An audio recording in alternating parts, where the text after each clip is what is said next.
இன்று வெள்ளிக்கிழமை 30ஆம் தேதி நாளேடுகள் இந்த நிகழ்ச்சியில் உங்களை சந்திப்பதில் பெருமகிழ்ச்சி அடைகின்றோம். நேரடியாக நிகழ்ச்சிகளுக்கு செல்வதற்கு முன் இன்றைய பத்திரிகைகளில் வந்திருக்கின்ற செய்திகளின் சுருக்கம். இன்றைய பத்திரிகைகளிலே குறிப்பாக 2 தேர்தல் விஞ்ஞாபனங்கள் வெளியிட்டு வைக்கப்பட்டன. நேற்று பத்திரிகைகளிலே குறிப்பாக அது பேசுபொருளாக இன்றைய பத்திரிகைகளிலுமே முக்கிய செய்தியாக அல்லது பிரதான தலைப்புச் செய்தியாக வெளிவந்திருப்பதை பார்க்கக்கூடியதாக இருக்கின்றது. எதிர்க்கட்சி தலைவர் சஜித் பிரேமதாச வேட்பாளர் வகையிலே தனது தேர்தல் விஞ்ஞாபனத்தை நேற்று கண்டியிலே வெளியிட்டு வைத்தார். அதே நேரம் சுயேட்சை வேட்பாளரான ரணில் விக்ரமசிங்க நேற்று தன்னுடைய தேர்தல் விஞ்ஞாபனத்தை கொழும்பிலே வெளியிட்டு வைத்தார். இரண்டும் ஒரு பரபரப்பான அரசியலாக இன்றைய பத்திரிகைகளிலே நாம் பார்க்கக்கூடியதாக இருக்கின்றது. ரணில் விக்ரமசிங்க அவருடைய தேர்தல் விஞ்ஞாபனத்தை இயலும் ஸ்ரீலங்கா என்ற தலைப்பிலே துணைப்பொருளிலே வெளியிட்டு வைத்திருக்கின்றார். அதே நேரம் சஜித் பிரேமதாச சகலருக்கும் வெற்றி என்ற தலைப்பிலே துணைப்பொருளிலே அந்த தேர்தல் விஞ்ஞாபனத்தை வெளியிட்டு வைத்திருக்கிறார்கள். இருவரும் தெரிவித்திருக்கின்ற கருத்துக்கள், அதே நேரம் 2 தேர்தல் விஞ்ஞாபனங்களில் சொல்லப்பட்ட விடயங்கள் முக்கிய கருப்பொருளாக அல்லது முக்கிய விடயங்களாக இன்றைய பத்திரிகைகளிலே ஆராயப்பட்டிருக்கின்றன. குறிப்பாக 2 மேனிஃபெஸ்டோ தேர்தல் விஞ்ஞாபனங்களிலும் குறிப்பாக மாகாண சபைகளுக்கு அதிகாரங்கள் வழங்குவது தொடர்பான விடயங்கள் பேசப்பட்டிருப்பதை நாம் பொதுவாக பார்க்கக்கூடியதாக இருக்கின்றது. பல்வேறு விடயங்கள், சம்பள அதிகரிப்புகள், அதே நேரம் அடிப்படை சம்பளங்கள், குறைந்த ஊதியம் பெறுகின்ற ஊழியர்களின் அடிப்படை சம்பளங்கள் அதிகரிக்கப்படுவதற்கான யோசனைகள் 2 தரப்பிலும் முன்வைக்கப்பட்டிருக்கின்றன. அதே நேரம் டிஜிட்டலைஸ் இலங்கையை முழுமையாக ஒரு தொழில்நுட்ப ரீதியான இலங்கையாக உருவாக்குவதாக சஜித் பிரேமதாச உறுதியளித்திருக்கின்றார். அதே நேரம் தன்னுடைய மேனிஃபெஸ்டோ தேர்தல் விஞ்ஞாபனம் உடனடியாக அமுல்படுத்தப்பட்டிருக்கின்றது. ஏற்கனவே நடைமுறைப்படுத்தப்பட்டிருக்கின்ற விடயங்கள் தான் தேர்தல் விஞ்ஞாபனமாக முன்வைக்கப்பட்டிருக்கின்றது என்று ரணில் விக்ரமசிங்கே தெரிவித்திருக்கின்ற விடயங்களையும் நாம் பார்க்கக்கூடியதாக இருக்கின்றது. குறிப்பாக 13வது திருத்தம் தொடர்பாக இருவரும் பேசியிருக்கின்றார்கள். இது 2 தேர்தல் விஞ்ஞாபனங்களிலும் சொல்லப்பட்டிருக்கின்றன. சஜித் பிரேமதாச கூறுகின்றார், இது 13வது திருத்தத்தை அதிகார பகிர்வோடு பாராளுமன்றத்திலே அரசியலமைப்பு திருத்தத்தோடு நிறைவேற்றுவதற்கு தன்னுடைய யோசனையை முன்வைத்திருப்பதாக பரிந்துரையாக முன்வைத்திருக்கின்றார் என்று இன்றைய பத்திரிகைகளிலே பார்க்கக்கூடியதாக இருக்கின்றது. மாகாண சபைகளுக்கான அதிகாரங்களை மீளப்பெற முடியாத வகையிலே தன்னுடைய விடயங்களை சுட்டிக்காட்டியிருக்கின்றார், பரிந்துரையை முன்வைத்திருக்கின்றார் என்பது சில பத்திரிகைகளிலே பிரதான தலைப்புச் செய்தி. அதே நேரம் ரணில் விக்ரமசிங்க தன்னுடைய தேர்தல் விஞ்ஞாபனத்திலே அதிகார பகிர்வோடு நாட்டை கட்டியெழுப்புகின்ற அதே நேரம் மாகாண சபைகளுக்கு முழுமையான அதிகார பகிர்வு வழங்குவதற்கு தாம் தீர்மானித்திருப்பதாக அவர் தெரிவித்திருக்கின்றார். புதிய அரசியலமைப்பை உருவாக்கி அதன் கீழ் மாகாண சபைகளுக்கு சகல அதிகாரங்களையும் பகிர்வதற்கு தான் தீர்மானித்திருப்பதாக ஜனாதிபதி தனது தேர்தல் விஞ்ஞாபனத்திலே தெரிவித்திருக்கின்ற செய்தியும் நாம் பத்திரிகைகளிலே பார்க்கக்கூடியதாக இருக்கின்றது. இதற்கு அப்பால் ஐக்கிய தேசிய கட்சியின் செயலாளர் பாலித ரங்கே பண்டார அந்த கட்சியின் பொதுச் செயலாளர் பதவியிலிருந்து நீக்கப்பட்டிருக்கின்றார் என்ற செய்தி சிங்கள பத்திரிகை ஒன்றிலே பிரதான தலைப்புச் செய்தியாக வெளியாக இருக்கின்றது. கட்சிக்குள் ஏற்பட்டிருக்கின்ற முருகநிலை அல்லது நிர்வாக மாற்றம் தொடர்பாக எடுக்கப்பட்ட நடவடிக்கையாக இது பார்க்கப்படுவதாக சொல்லப்பட்டிருக்கின்றது. துபாயிலே கைது செய்யப்பட்ட பாதாள குழு முக்கியஸ்தர் இலங்கை அழைத்து வரப்பட்டிருக்கின்றார். அதுவும் படத்தோடு நாம் செய்திகளாக பார்க்கக்கூடியதாக இருக்கின்றது. இனி பத்திரிகைகளை பார்ப்போம். வீரகேசரி பத்திரிகையிலிருந்து ஆரம்பிக்கின்றோம். வீரகேசரி பத்திரிகையின் பிரதான தலைப்புச் செய்தி 2 செய்திகள் இங்கே பிரதான தலைப்புச் செய்திகளாக பிரசுரிக்கப்பட்டிருக்கின்றன. மாகாண சபைகளுக்கு அதிகாரங்கள் பகிரப்படும், போலீஸ் அதிகாரத்தை தீர்மானிக்கும் பொறுப்பு புதிய பாராளுமன்றம் வசம். ஜனாதிபதி ரணிலின் தேர்தல் விஞ்ஞாபனத்தில் தெரிவிப்பு என்பது இங்கே ஒரு செய்தியாக தரப்பட்டிருக்கின்றது. தேர்தல் விஞ்ஞாபனத்திலே சொல்லப்பட்ட விடயம். அதே நேரம் சஜித் பிரேமதாசவின் ஒரு தேர்தல் விஞ்ஞாபன அறிவிப்பு, 13 அதிகார பகிர்வின் பாராளுமன்ற முறைமை, சஜித் பிரேமதாசவின் தேர்தல் விஞ்ஞாபனத்தில் தெரிவிப்பு என்பது இன்னும் ஒரு தலைப்பாக சொல்லப்பட்டிருக்கின்றது. ஜனாதிபதியினுடைய தேர்தல் விஞ்ஞாபனத்திலே அவர் தெரிவித்துக்கொண்ட கருத்துக்கள் இங்கே உபதலைப்புகளாக சொல்லப்பட்டிருக்கின்றன. இந்த போலீஸ் அதிகாரத்தை தீர்மானிக்கும் பொறுப்பு புதிய பாராளுமன்றம் வசம் ஒப்படைக்கப்படும் என்று ஜனாதிபதி தெரிவித்திருக்கிறார், பரிந்துரையாக முன்வைத்திருக்கின்றார். இந்த தேர்தல் விஞ்ஞாபனத்திலே குறிப்பாக 13வது திருத்தம் மாகாண சபைகளுக்குரிய அதிகாரங்கள் தொடர்பாக இருவரும் பேசியிருக்கின்றார்கள். இந்த மாகாண சபைகளுக்கு அதிகாரங்கள் பகிரப்படுகின்ற அதே நேரம் போலீஸ் அதிகாரங்கள், காணி அதிகாரங்களை யார் வசம் கொடுப்பது, அது மாகாண சபைகளுக்கு கொடுக்கப்படுமா என்று இருவரும் அந்த தேர்தல் பரிந்துரைகளிலே முன்வைத்திருக்கின்றார்கள். இதன்படி ஜனாதிபதி தெரிவித்திருக்கின்றார், மாகாண சபைகளுக்கு அதிகாரங்கள் பகிரப்பட்டாலும் இந்த போலீஸ் அதிகாரத்தை தீர்மானிக்கும் பொறுப்பு புதிய பாராளுமன்றத்தின் வசமே ஒப்படைக்கப்படும் என்று அவர் தனது பரிந்துரையிலே தெரிவித்திருக்கின்றார். எரிபொருள் கேந்திரமாக கிழக்கு மாகாணம் திகழும். மாவட்ட அபிவிருத்தி சபைகள் நிறுவப்படும். காணி பிரச்சனையை தீர்ப்பதற்கு தேசிய காணி ஆணைக்குழு நிர்ணயிக்கப்படும் என்று ஜனாதிபதி பரிந்துரையாக முன்வைத்திருக்கின்றார். 2025 மலையக மக்களுக்கு பெருந்தோட்ட கிராமிய திட்டம் என்று இன்னொரு பரிந்துரையை முன்வைத்திருக்கின்றார். அதே நேரம் மாகாண சபையின் முதலாவது உபபிரிவில் உள்ள அதிகாரங்கள் மீண்டும் வழங்கப்படும் என்று அவர் தெரிவித்திருக்கின்றார். உபபிரிவின்படி சில பிரிவுகள் ஏற்கனவே மத்திய அரசினால் வாபஸ் பெறப்பட்டிருந்தன. மாகாண சபைகளுக்கு உரிய அதிகாரங்கள் மட்டுப்படுத்தப்பட்டிருந்தன. அந்த மட்டுப்படுத்தப்பட்ட அதிகாரங்கள் மீள கையளிக்கு ஒப்படைக்கப்படும் என்று ஜனாதிபதி தனது பரிந்துரையிலே தெரிவித்திருக்கின்றார். உண்மை நல்லிணக்க ஆணைக்குழு சட்டம் அமல்படுத்தப்படும் என்றும் ஜனாதிபதி தனது பரிந்துரையிலே தெரிவித்ததாக இங்கே சொல்லப்பட்டிருக்கின்றது.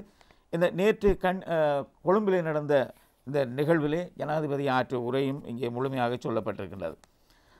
அரசியலமைப்பில் உறுதிப்படுத்தப்பட்டுள்ள 13வது திருத்தத்தின் ஊடான அதிகாரங்கள் வடக்கு உள்ளிட்ட அனைத்து மாகாணங்களுக்கும் பகிர்ந்தளிக்கப்படும்.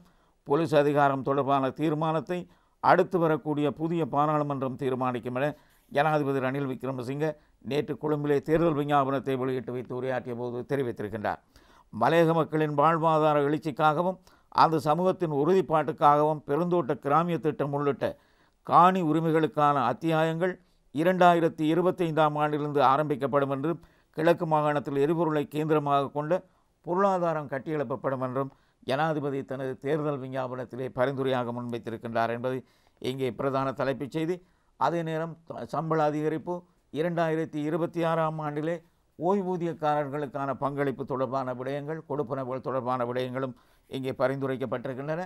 அடிப்படை சம்பளமாக குறைந்த ஊதியம் பெறுகின்ற அரசு ஊழியர்களுக்கு அவருடைய சம்பளமாக 55,000 ரூபா பெறக்கூடிய வகையிலே தனது பரிந்துரையை முன்வைத்திருக்கின்றார் என்பதை வீரகேசரி பத்திரிகையிலே நாம் பார்க்கக்கூடிய பிரதான தலைப்புச் செய்திகளில் ஒன்று. இரண்டாவது பிரதான தலைப்புச் செய்தி 13 அதிகார பகிர்வுடன் பாராளுமன்ற முறைமை சஜித் பிரேமதாசவின் தேர்தல் விஞ்ஞாபனத்தில் தெரிவிக்கப்பட்டிருக்கின்றது. கண்டி மாநகரிலே நேற்று அவர் தேர்தல் விஞ்ஞாபனத்தை சஜித் பிரேமதாச வெளியிட்டு வைத்தார். நேற்று தலதா மாளிகையில் வழிபட்ட பின்பு அங்கு மகாநாயக தேரர்களை சந்தித்து இந்த வெளியீடுகளை கையளித்தார் என்று படத்தோடு நாம் இங்கே பார்க்கக்கூடியதாக இருக்கின்றது. அவருடைய பரிந்துரைகளின்படி மாகாண சபைகளின் அதிகாரங்கள் மீளப் பெறப்படாத முறையிலே அரசியலமைப்பிலே அல்லது திருத்தங்கள் கொண்டு வரப்படும் என்று யோசனை தெரிவித்திருக்கின்றார். புதிய அரசியலமைப்பு உருவாக்கப்பட்டதன் பின்பு புதிய சில அரசியல் அதிகார பகிர்வுகள் கையளிக்கப்படும் என்றும் மக்களை மையமாக கொண்ட திருத்தங்களாக அது அமையும் என்றும் சஜித் பிரேமதாச தெரிவித்திருக்கின்றார். அனைத்து ஆசிரியர்களுக்கும் இலவச பொது போக்குவரத்து வசதி வழங்கப்படும் என்று இன்னும் ஒரு புதிய யோசனை அவருடைய விஞ்ஞாபனத்திலே சொல்லப்பட்டிருக்கின்றது. ஆசிரியர்களுக்கு இலவசமான பொது போக்குவரத்து வசதியை பயன்படுத்துவதற்கு யோசனைகள் முன்வைக்கப்பட்டிருக்கின்றது. தோட்ட தொழிலாளர்கள் முதலாளிகளாக்கப்படுவார்கள் என்று இவர் ஒரு யோசனையை முன்வைத்திருக்கின்றார். அது தொடர்பான விடயங்களும் இந்த தேர்தல் விஞ்ஞாபனத்திலே சொல்லப்பட்டிருக்கின்றது. உயிர்த்த ஞாயிறு தாக்குதல்கள் தொடர்பில் நாளாந்தம் விசாரணை முன்னெடுக்கப்படும். அதில் எந்த குறைபாடுகளும் இல்லாத வகையிலே தான் அதனை முன்னெடுப்பதாக அவர் தெரிவித்திருக்கின்றார் என்பது இங்கே முக்கிய செய்தியாக நாம் பார்க்கக்கூடியதாக இருக்கின்றது. அரசியல் கட்சிகள், மத தலைவர்கள், சிவில் சமூக பிரதிநிதிகள் என சகலரும் கருத்துக்களை பெற்று புதிய அரசியலமைப்பு உருவாக்குவதற்கு ஐக்கிய மக்கள் சக்தி அர்ப்பணிப்புடன் உள்ளதென்றும் அதற்கமைய தற்போதைய அரசியல் முறைமை ஒரே நாட்டுக்குள் 13வது அரசியலமைப்பு திருத்தத்தின் அதிகபட்ச அதிகார பகிர்வுடன் பாராளுமன்ற முறைமைக்கு மாற்றுவதே எமது கொள்கை என்றும் எதிர்க்கட்சி தலைவர் தனது தேர்தல் விஞ்ஞாபனத்தை தெரிவித்திருக்கின்றார் என்று இங்கே சொல்லப்பட்டிருக்கின்றது. இது வீரகேசரி பத்திரிகையின் பிரதான தலைப்புச் செய்தி. 2 பிரதான தலைப்புச் செய்திகளிலே இங்கே பரவலாக சொல்லப்பட்டிருக்கின்றது. இலங்கை இந்திய பொருளாதார உறவை மேலும் வலுப்படுத்தலாம், பிரதமர் தினேஷிடம் அஜித் தோவல் எடுத்துரைப்பு என்று சொல்லப்பட்டிருக்கின்றது. அதாவது இந்திய தேசிய பாதுகாப்பு ஆலோசகர் அஜித் தோவல் நேற்று உத்தியோகபூர்வ விஜயத்தை மேற்கொண்டு இலங்கை வந்திருக்கின்றார். இலங்கை வந்த கையோடு அவர் அரசியல் தலைவர்கள், கட்சி தலைவர்கள் மற்றும் முக்கிய நிகழ்வுகளிலே கலந்து கொண்டிருக்கின்றார். நேற்று பிரதமர் தினேஷ் குணவர்த்தனவை சந்தித்து பேச்சுவார்த்தை நடத்தியிருக்கின்றார். இந்த பேச்சுவார்த்தையின் போது அவர் தெரிவித்த கருத்து தான் இங்கே படத்தோடு தரப்பட்டிருக்கின்றது. இந்தியாவுக்கும் இலங்கைக்கும் இடையிலான பொருளாதார ஒத்துழைப்பை மேலும் வலுப்படுத்த சந்தர்ப்பங்கள் உள்ளதாக தெரிவித்துள்ள இந்தியாவின் தேசிய பாதுகாப்பு ஆலோசகர் அஜித் தோவல் இருதரப்பு உறவை பலப்படுத்த வேண்டும் என்று பிரதமர் தினேஷ் குணவர்த்தனவிடம் தெரிவித்திருக்கின்றார் என்று இங்கே சொல்லப்பட்டிருக்கின்றது. ஏனைய செய்திகளாக நாம் கூடுதலாக நாம் பார்க்கின்ற செய்திகளை இருக்கின்றது. இணைய பத்திரிகைகளில் விரிவாக பார்க்கக்கூடியதாக இருக்கும். தினக்குரல் பத்திரிகை பார்ப்போம். தினக்குரல் பத்திரிகையின் பிரதான தலைப்புச் செய்திகளும் இரண்டு தேர்தல் விஞ்ஞாபனம் தொடர்பான செய்தி தான் இங்கே வித்தியாசமான தலைப்புகள் தொடரப்பட்டிருக்கின்றது.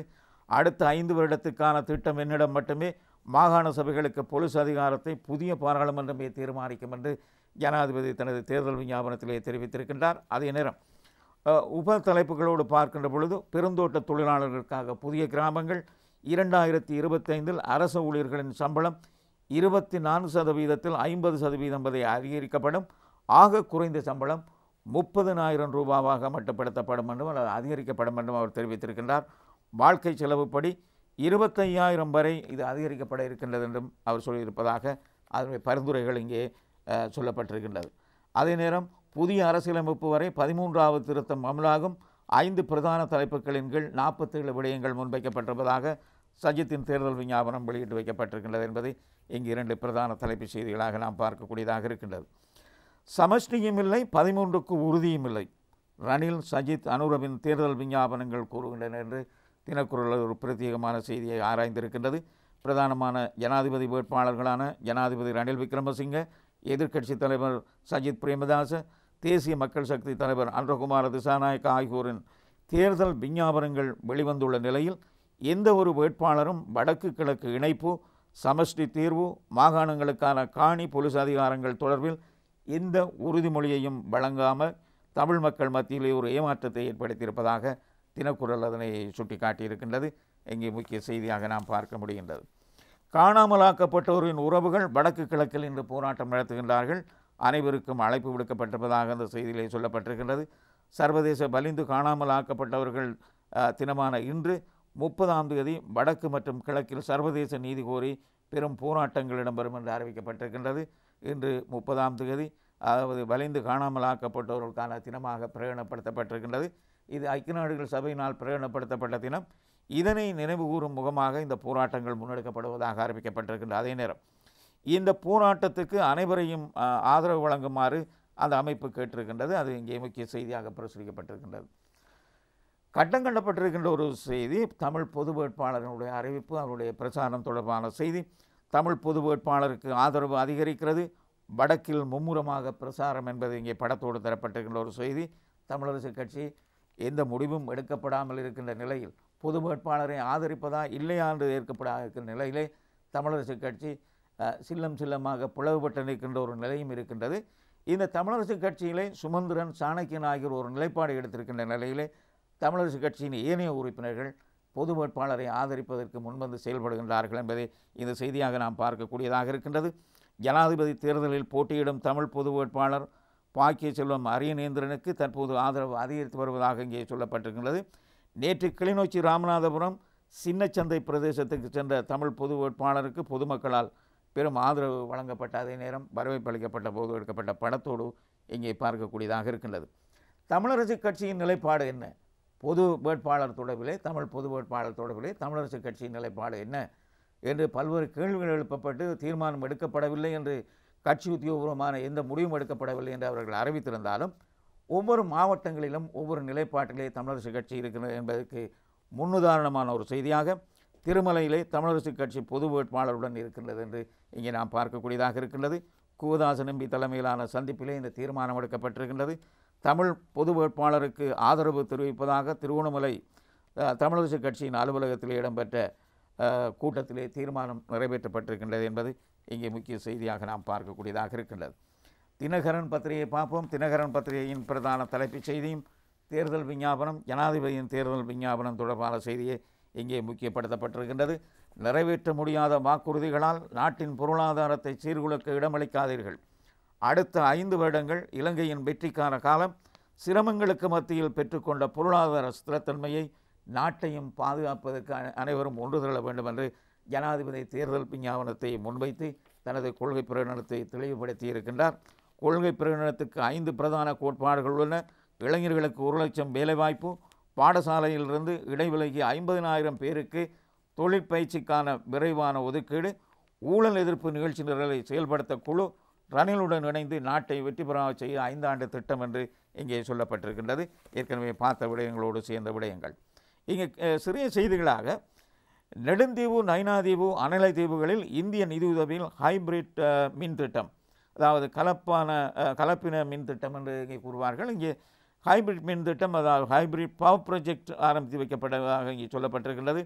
நெடுந்தீவு, நயினாதீவு மற்றும் அனலைதீவு உள்ளிட்ட தீவகங்களில் இந்திய அரசு மேற்கொள்ள உள்ள கலப்பின மின் திட்டங்களுக்கான முதல் கொடுப்பனவை இந்தியா வழங்கியுள்ளது என்று இங்கே சொல்லப்பட்டிருக்கின்றது. உத்தியோகபூர்வ விஜயத்தை மேற்கொண்டிருக்கின்ற இந்திய பாதுகாப்பு ஆலோசகர் இதனை உத்தியோகபூர்வமாக ஆரம்பித்து வைத்தார் என்று இங்கே சொல்லப்பட்டிருக்கின்றது. அதே நேரம் ஜனாதிபதி தேர்தல் தொடர்பான கட்டங்கட்டப்பட்ட ஒரு செய்தி. ஜனாதிபதி தேர்தல் முறைப்பாடுகள் அதிகரித்து வருகின்றன. 1229 முறைப்பாடுகள் இதுவரை கிடைத்துள்ளதாக தேர்தல் கண்காணிப்பு குழுக்கள் தெரிவித்திருக்கின்றன. கேலி ரம்புக்கொல்ல உள்ளிட்டவர்களின் 4 விளக்கமறியல் செப்டம்பர் 12ஆம் தேதி வரை நீடிக்கப்பட்டிருக்கின்ற செய்தியையும் நாம் பார்க்கக்கூடியதாக இருக்கின்றது. தமிழன் பத்திரிகையை பார்த்தால் தமிழன் பத்திரிகையும் நாம் பிரதான தலைப்புச் செய்தியும் நாம் பார்த்த செய்தி தான் இங்கே இருக்கின்றது. படத்தோடு தரப்பட்டிருக்கின்றது. ரணிலுடன் இலங்கைக்கு வெற்றிகரமான 5 வருடங்கள், தேர்தல் விஞ்ஞாபனம் வெளியிட்டு வைக்கப்பட்டிருக்கின்றது என்பது இங்கே பிரதான தலைப்புச் செய்தி. மஞ்சள் நிற வர்ணப்பின்னணியோடு அருகிலே காணப்படுகின்ற செய்தி. உள்ளூராட்சி தேர்தல் விரைவில் நடவடிக்கை என்ற ஒரு செய்தி தரப்பட்டிருக்கின்றது. ஏனைய பத்திரிகைகளிலும் இந்த செய்தியை நாம் பார்க்க முடிந்தது. உள்ளூராட்சி மன்ற தேர்தல் தொடர்பிலே உயர்நீதிமன்றம், அதாவது உச்ச நீதிமன்றம் வழங்கியுள்ள தீர்ப்பு தொடர்பில் அதிக கவனம் செலுத்தப்பட்டுள்ளதாகவும், இந்த தேர்தலை நடத்துவதற்கு ஆணைக்குழு இருக்கும் இடையூறுகள், தடைகள் குறித்து தீர்க்கமாக ஆராய்ந்ததன் பின்னர் உள்ளூராட்சி மன்றங்களுக்கான தேர்தல் நடவடிக்கைகள் முன்னெடுக்கப்படும் என்று தேர்தல் ஆணைக்குழு தெரிவித்திருக்கின்ற செய்தியும் இங்கே முக்கிய செய்தியாக நாம் பார்க்கக்கூடியதாக இருக்கின்றது. இது தமிழன் பத்திரிகையின் முக்கிய முன்பக செய்திகள்.